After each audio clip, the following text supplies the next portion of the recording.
যিটো উদ্দেশ্য লৈ এই সভাবিলাক কৰি আছোঁ গোটেই অসমত, আজি মোৰ বৰাক ভেলীত 5 দিন হ'ল। আমি ৰাইজৰ মাজলৈ গৈছোঁ। আগতে আমাৰ নিয়ম আছিলে ডাঙৰকৈ পেণ্ডেল বনাই নেতা আহি পেলাই ভাষণ দিব আৰু ৰাইজে শুনিব। কিন্তু আমি অসম কংগ্ৰেছ কমিটিয়ে সিদ্ধান্ত লৈছোঁ যে বিভিন্ন অঞ্চলত আজি যেনেকৈ কালাইন কাটিগড়া ৰাইজক লগ পাইছোঁ, তেনেকৈ আমি শিলচৰ হাইলাকান্দি সকলোতে এতিয়ালৈকে আমি প্ৰায় 6টা সমষ্টিলৈ গৈছোঁ আৰু ৰাইজক লগ কৰি ৰাইজৰ মনৰ কথাবিলাক, ৰাইজে কি ভাবিছে, কংগ্ৰেছ দলটো কেনেকৈ চলিব লাগে, বিজেপিয়ে অসমখন কেনেকৈ চলাই আছে আৰু বৰ্তমান ৰাইজৰ আৰ্থিক সামাজিক অৱস্থা কেনেকুৱা, এই কথাবিলাক আমি ভালকৈ বুজিবৰ কাৰণে আমি চোতালে চোতালে অংগনে অংগনে এই সভাবিলাক কৰিছোঁ। আৰু মই ধন্যবাদ দিছোঁ যে এতিয়া কেইবাজনো বক্তা আমাৰ এই অঞ্চলৰ যিখিনি কথা কৈছে আপোনালোকে শুনিছে। যেতিয়া কংগ্ৰেছ দলৰ নেতা হিচাপে এই কথাবিলাক আমি গুৱাহাটীত কওঁ, তেতিয়া চৰকাৰে কয় কংগ্ৰেছেতো ক'বই, কিন্তু আজি সেইকাৰণে আমি কংগ্ৰেছে এখন মঞ্চ বনাইছোঁ চোতালত, উঠানত আমি এটা মঞ্চ বনাইছোঁ যাতে ৰাইজে কথাবিলাক ক'ব পাৰে।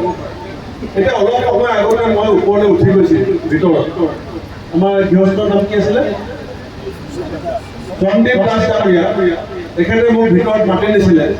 তাতে কেইজনমান ল'ৰা আহিছে, তেওঁলোকৰ মাটি লোৱা হ'ল, চৰকাৰে মাটি ল'লে JJM আঁচনি বনাবৰ কাৰণে, বোলে যে মাটি দিয়ক, JJM আঁচনি হ'ব আৰু জলমিত্ৰ চাকৰি হ'ব, আপোনালোকে এটা চাকৰি পাব।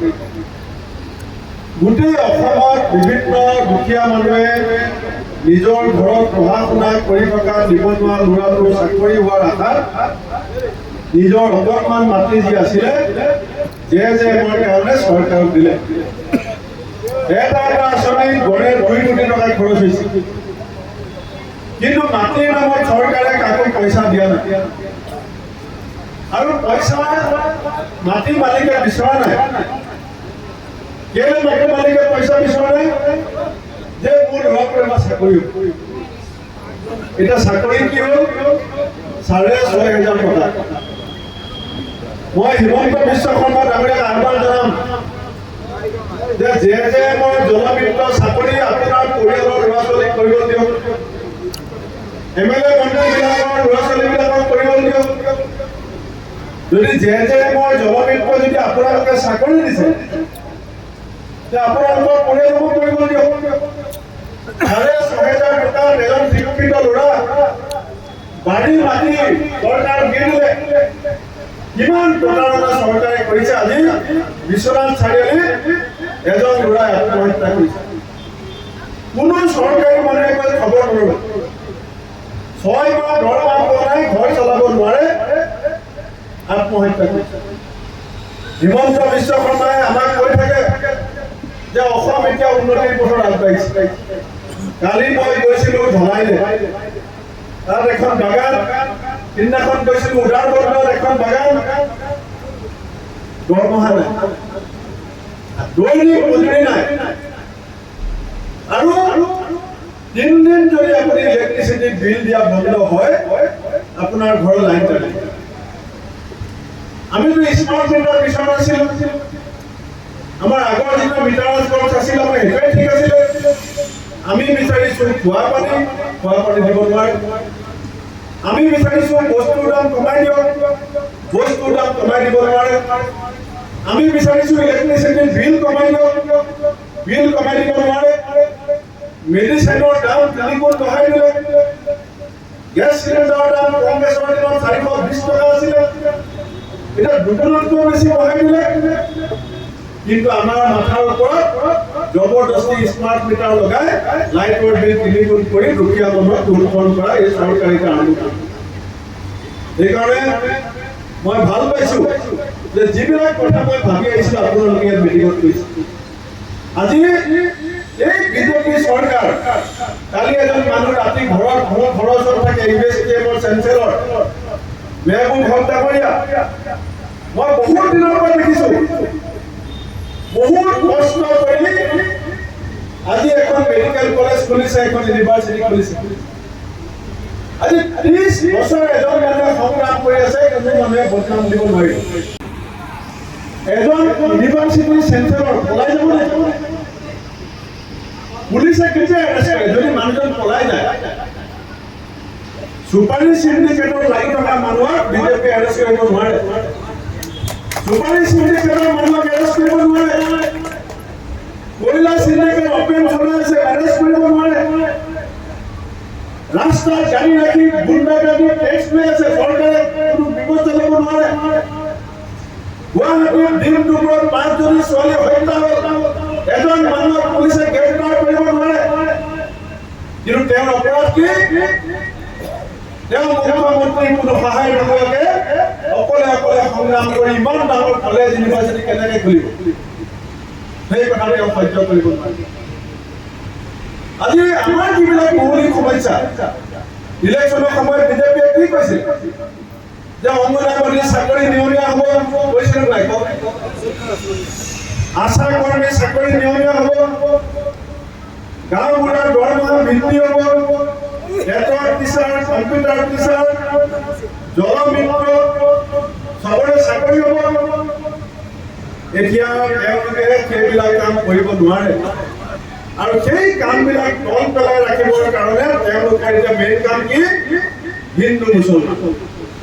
হিন্দু মুছলমান এতিয়া খালি ঘৃণা, আমাৰ মাজত ঘৃণা সৃষ্টি কৰি, আমাক ভাগ ভাগ কৰি, আমাৰ মাজত সংঘাত সৃষ্টি কৰি তেওঁলোকে কেনেকৈ ক্ষমতাত থাকিব পাৰে, আজি সেই ষড়যন্ত্ৰ কৰি আছে। বন্ধুসকল, অকল কংগ্ৰেছৰ স্বাৰ্থত মই আপোনালোকৰ মাজলৈ অহা নাই। আমাৰ অসমৰ স্বাৰ্থ, আমাৰ ৰাজ্যখনৰ মানুহখিনিৰ স্বাৰ্থ আমি কেনেকৈ সুৰক্ষিত কৰিম, এই কথা আমি সকলোৱে মিলি এটা ৰাস্তা উলিয়াব লাগিব। মই অকলে নোৱাৰো, আপুনিও অকলে নোৱাৰে, কিন্তু অসমত ভাল পোৱা প্ৰত্যেকজন মানুহ যদি আমি একেলগে হৈ যাওঁ আৰু যিবিলাক অপকৰ্ম লুণ্ঠন, আজি কিমান দুৰ্নীতি হৈ আছে। এটা পৰিয়ালে বাগান কিনে, আজি আপুনি কালাইনত কওকচোন, বাগান বিক্ৰী হ'ব, ৰাতি মানুহ আহি যাব। এটা পৰিয়াল যি মাটি বিক্ৰী কৰিবলৈ লিখি লৈছিল ইয়াত ঘৰৰ আগত যে লেণ্ড ফৰ চেল, ৰাতিপুৱা দেখিব মুখ্যমন্ত্ৰী ঘৰৰ মন্দিৰত আহি পাই যাব। য'ত যি বস্তু অসমত বিক্ৰী হৈছে এফালৰ পৰা এটা পৰিয়ালে কিনি আছে, ইমান পইচা ক'ত পাইছে? সেইবিলাক ক'ৰ পইচা? আপোনাৰ মোৰ আমাৰ সমাজৰ উন্নতিৰ কাৰণে অহা পইচা যি ধৰণে লুণ্ঠন হৈছে, সেই লুণ্ঠনৰ কাৰণে মাত মতাৰ কাৰণে আজি হিমন্ত বিশ্ব শৰ্মাই প্ৰতিশোধৰ ৰাজনীতি আৰম্ভ কৰিছে। পুৰণি অখিল গগৈৰ পৰিবাৰৰ বিৰুদ্ধে কথা কৈছে। এজন মুখ্যমন্ত্ৰী, আপুনি ভাবকচোন, লোকৰ পৰিবাৰৰ, লোকৰ পত্নীৰ লগত এজন মুখ্যমন্ত্ৰীয়ে কাজিয়া কৰা আপোনালোকে কেতিয়াবা দেখিছিলেনে? আমি কিমান মুখ্যমন্ত্ৰী, গোপীনাথ বৰদলৈ ডাঙৰীয়াৰ দিনৰ পৰা এতিয়ালৈকে কিমান মুখ্যমন্ত্ৰী হ'ল? বিধানসভাত কোনোবা মুখ্যমন্ত্ৰীয়ে বেলেগৰ ভৈৰৱৰ কথা কোৱা ভাষণত কোনোবা এজন মানুহে দেখিছো বুলি কওকচোন, কোনোবা সংবাদ মাধ্যমে কওকচোন। এতিয়া মুখ্যমন্ত্ৰীয়ে গৌৰৱ গগৈ ঘৈণীয়েকৰ লগত লাগে, অখিল গগৈ ঘৈণীয়েকৰ লগত লাগে, কালিলৈ পৰহিলৈ দিন আহি আছে আপোনালোকৰ ঘৈণীয়েকৰ লগত লাগিছে। কাৰণটো কি?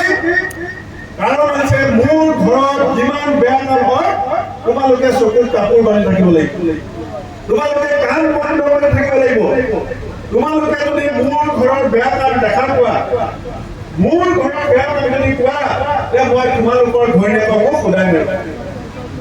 আপুনি চিন্তা চাব, এজন মুখ্যমন্ত্ৰীৰ পৰ্যায়টো চাব। এনেকুৱা মুখ্যমন্ত্ৰী যদি অসমত বেছি দিন থাকিবলৈ হয়, অসমখন যদি কেতিয়াবা কাৰোবাক বেছিও দিয়ে, আমি আচৰিত হ'বলগীয়া নহ'ব।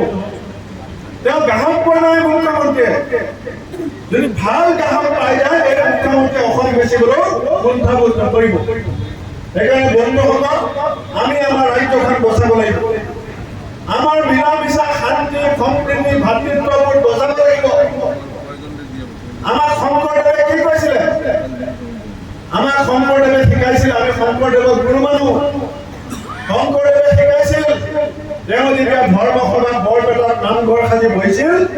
তাত নগাৰ নৰোত্তমক পঢ়াইছিলে, গাৰোৰ গোবিন্দই পঢ়াইছিলে, মিচিঙৰ পৰমানন্দই পঢ়াইছিলে, চিলুৰ কাষ্টৰ পুৰুষোত্তমক পঢ়াইছিলে আৰু মুছলমানৰ চানখাইকো কাষত পঢ়াইছিলে। সেয়া 550 বছৰ আগত শংকৰদেৱে কৰিছিল। আজান খোৰেৰে আমাক কি শিকাইছিল?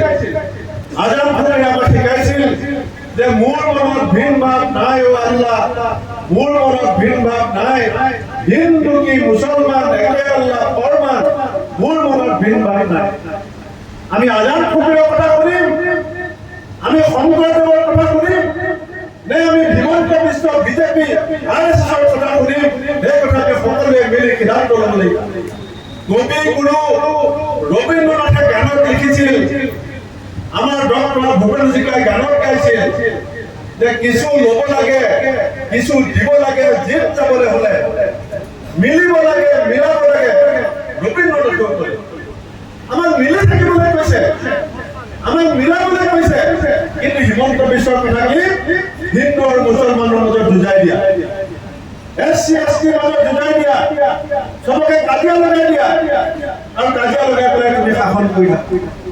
সেইকাৰণে ৰাইজসকল, আমাৰ যিসকল নমস্য গুৰুৱে আমাক যিটো ৰাস্তা দিছিল, সেই ৰাস্তাৰ পৰা বিজেপি আৰু RSS আমাক ফালৰি কাটি নি আমাৰ মাজত এটা পৰিস্থিতি বেয়া কৰিবৰ কাৰণে বিভিন্ন ষড়যন্ত্ৰ কৰি আছে। আজি চাকৰি বাকৰি সংস্থাপন ৰাইজসকল চিন্তা কৰিব। ইয়াত বহু বয়সস্থ মানুহ আহিছে, আপোনাৰ মোৰ লাহে লাহে বয়স হৈ আহিছে। আজি আপোনালোকে জানেনে, এতিয়া হিমন্ত বিশ্বৰ 10 বছৰীয়া শাসন কালত অসমত 12.5 লাখ নিবনুৱা বৃদ্ধি পাইছে। এইকেইদিনত হিমন্ত বিশ্ব শৰ্মাই শাসনলৈ অহাৰ পিছত অসমত 12.5 লাখ নিবনুৱা বৃদ্ধি পাইছে। আৰু বিজেপি আমাক কি কৈছিল যে নিবনুৱা মুক্ত অসম বনাব, দুৰ্নীতি মুক্ত অসম বনাব।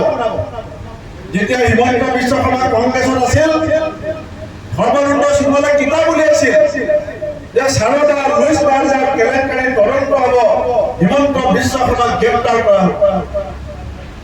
সেই বিজেপি, যি বিজেপিয়ে 14 চনত 15 চনত হিমন্ত বিশ্ব শৰ্মাক গ্ৰেপ্তাৰ কৰিম বুলি কৈছিল, এতিয়া সেই বিজেপিয়ে কৈছে কি যে আমুকে বিয়াত পুনৰ চেল লৈছিল। আচ্ছা ৰাইজসকল মোক কওকচোন, আপোনালোকৰ ঘৰত যেতিয়া কাৰোবাৰ বিয়া হয়, কোনোবাই যেতিয়া বিয়াত এটা গিফ্ট লৈ আহে, পেকিং কৰি পেলাই লৈ আহে, পেকিং কৰি যোনে যি গিফ্ট দিয়ে পেকিং কৰি আনে, আপুনি খুলি পেলাই ফালি পেলাই চাই নি কোনে কি আনিছে? সেইকাৰণে মই এতিয়া হিমন্ত বিশ্ব শৰ্মাক কৈছো যে এতিয়া যদি হাইলাকান্দি শিলচৰত কাৰোবাৰ ঘৰত যদি বিয়া হয়, হিমন্ত বিশ্ব শৰ্মাক মই চিঠি লিখিম যে বিয়া ঘৰত এটা স্কেনিং মেচিন লগাই দিয়ক, কোনে কি গিফ্ট আনিছে আমি চেক কৰি চাম। সেইটো কৰিব লাগিব। এতিয়া আমাৰ যদি কংগ্ৰেছী মানুহৰ বিয়া হয়, তেতিয়াহ'লে আমি বিয়া ঘৰত আগফালে এটা লগাই দিম মেচিন, কি গিফ্ট আনিছে চেকিং কৰিম, আৰু চেকিং কৰি পেলাই দৰা কাৰণ কইনা কওঁ যে আমাৰ MLA সাহেবে তোমালে গিফ্ট আনিছে, ল'বা নে নাই? এতিয়া কি পৰ্যায়ত গুচি গৈছে। এজন মানুহ মৰি গ'ল, 15 বছৰ অসমৰ মুখ্যমন্ত্ৰী অৰুণ গগৈ ডাঙৰীয়া, কেন্দ্ৰীয় মন্ত্ৰী, কোনো দিন মানুহজনৰ বিৰুদ্ধে কোনো অভিযোগ নাই। জীয়াই থাকোঁতে যেতিয়া অৰুণ গগৈ ডাঙৰীয়া CM আছিলে, বিজেপি দল অসমত আছিলে, তেতিয়া কি অভিযোগ আছিলে যে অৰুণ গগৈ মন্ত্ৰীসভাৰ মন্ত্ৰী হিমন্ত বিশ্ব শৰ্মাই দুৰ্নীতি কৰিছিল। সেইটো বিজেপিয়ে কৈছিল। আৰু যিজন মানুহ 19 চনত ঢুকাই গ'ল, আমাৰ মাজত নাই, সেই মানুহজনক কৈ দিলে বিয়াত গিফ্ট লৈ আছে। আপুনি কথাটো চাওক, কিমান তললৈকে যাব পাৰে এজন মানুহ ক্ষমতাত থাকিবৰ কাৰণে। এনেকুৱা মানুহক যদি আমি সৰু সৰু কথাত আমি ভাগ ভাগ হৈ আমি যদি তেওঁ ক্ষমতা চলাবলৈ দিওঁ, আমাৰ অসমত কিন্তু বিহাৰ ত্ৰিপুৰা হ'বলৈ বেছি দিন নালাগে। কালি ৰকিবুল হুছেইনক আক্ৰমণ কৰিছে, বহুত মানুহে ভাবিছে ৰকিবুলক মাৰিছে। ৰাইজ ৰকিবুলক মৰা নাই। ৰকিবুল হুছেইন এজন জনপ্ৰতিনিধি, এজন জনপ্ৰতিনিধিক যে এনেকে ৰাস্তাত ধৰি যে মৰাইছে, এই কথা যদি আমি মনে মনে থাকো, সেই গুণ্ডা এদিন আপোনাৰ ঘৰলৈ আহিব। আমি কেলে প্ৰতিবাদ কৰিছো? কাৰণ হিমন্ত বিশ্বই অসমত গুণ্ডাগিৰি বাহুবল দেখাব বিচাৰিছে। কিন্তু মই হিমন্ত বিশ্ব শৰ্মাক আজি মঞ্চৰ পৰা কৈছো, অসমৰ ৰাজনীতিৰ ভাগ্য বিৰত হৈছে অসমৰ ৰাইজ। এনেকুৱা বহুত নেতা ৰাইজে বনাইছে আৰু এনেকুৱা অটপালি, দমপালি, অত্যাচাৰ, এনেকুৱা চৰিত্ৰৰ কাৰণে বহুত নেতা অসমৰ মানুহে ডিঙিত ধৰি শাসনৰ পৰা নমাই মাটিত বহাই থৈ দিছে। আৰু 2026 চনৰ মে মাহত এই বিজেপিক ক্ষমতাৰ পৰা আঁতৰাবৰ কাৰণে আমি কংগ্ৰেছ দলে যি সংকল্প লৈছো, এই সংকল্পত মই আপোনালোকৰ পৰা আশীৰ্বাদৰ দোৱা বিচাৰিছো। আৰু মই আশা কৰিম যে আমাৰ ৰাজনীতিৰ স্বাৰ্থ থাকে, ব্যক্তিগত স্বাৰ্থ থাকে, দলৰ স্বাৰ্থ থাকে, কিন্তু অহাবাৰৰ বিধানসভা নিৰ্বাচন ব্যক্তি স্বাৰ্থৰ কাৰণে নহয়, দলৰ স্বাৰ্থৰ কাৰণে নহয়, অসমৰ ভৱিষ্যতৰ স্বাৰ্থ, অসমৰ মানুহৰ স্বাৰ্থ, আমাৰ যুৱ প্ৰজন্মৰ স্বাৰ্থ, আমাৰ হিন্দু, মুছলমান, খ্ৰীষ্টান, জৈন, বৌদ্ধ সকলোৰে মাজত থকা ভাতৃত্ববোধৰ সম্বন্ধ শক্তিশালী কৰি ৰখাৰ স্বাৰ্থত আমি পদুম ফুলৰ কিবা আমাৰ মাটিৰ পৰা উভালি আমি বৰাক মেলাত উটুৱাই দিব পাৰিব লাগিব। আৰু এই কাম আপোনালোকে কৰিব বুলি আশা ৰাখি আহি থকা সময়ত আপোনালোকৰ শক্তিৰে আমি পঞ্চায়ত নিৰ্বাচনতে বিজেপিক এটা শক্তিশালী প্ৰতিৰোধ আমি বিজেপিৰ বিৰুদ্ধে কৰিবলৈ সক্ষম হ'ম বুলি মই আপোনালোকৰ হাত জোৰ কৰি প্ৰণাম জনাই মোৰ বক্তব্য সামৰিছো। বন্দে মাতৰম, জয় অসম।